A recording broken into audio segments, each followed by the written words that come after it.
In this video, we will show you how to use our customizer. Click the Star Design button to design your shoes. Choose between 3D Preview or Flat Preview. You can add your image directly, or you can use the images in our library. Select the part you want to customize and choose an image to start customizing. You can adjust the size, orientation and position until you are satisfied. For larger parts of the area, you can choose multiple images pieced together.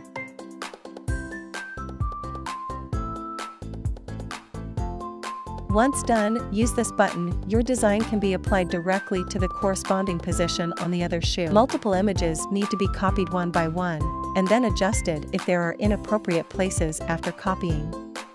Follow the steps above to customize the rest of the shoe. Click on the preview image to see your current customized results.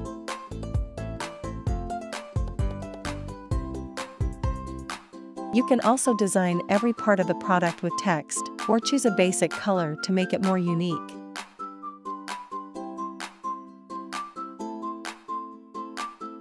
Once customization is complete, you can click to save or click Add to Cart button. Select your size and confirm to successfully add to cart.